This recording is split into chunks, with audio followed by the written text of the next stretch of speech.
மிதுன ராசியில் பிறந்தவர்களுக்கு இன்றைக்கி எப்படி இருக்க போகுது அப்படின்னு பார்த்தீங்கன்னா, வெளிநாடு சம்பந்தப்பட்ட விஷயங்கள் உங்களுக்கு அனுகூலத்தை தரும். எந்த ஒரு முயற்சி எடுத்தாலும் சக்ஸஸ் ஆகும். இளைய சகோதரர்களுக்கும் உங்களுக்கும் ஒரு அண்டர்ஸ்டாண்டிங் இருக்கும் அப்படின்னு சொல்லலாம்.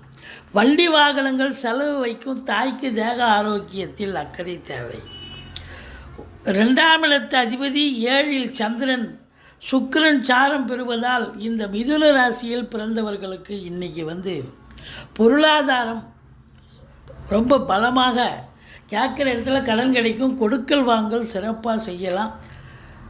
அதே நேரத்தில் சினிமா மற்றும் தொலைக்காட்சி பிரிவில் பணியாற்றக்கூடிய நடிகைகள், டெக்னீஷியன்கள், எடிட்டர்கள், கேமராமேன்கள், புகைப்பட கலைஞர்கள் அத்துணை பேர்களுக்கும் அற்புதமான ஒரு காலகட்டம். உங்களை பொறுத்தவரையிலையும் தொழிலில் மேன்மை கிடைக்கும். உத்தியோகத்தில் சலுகைகள் கிடைக்கும்.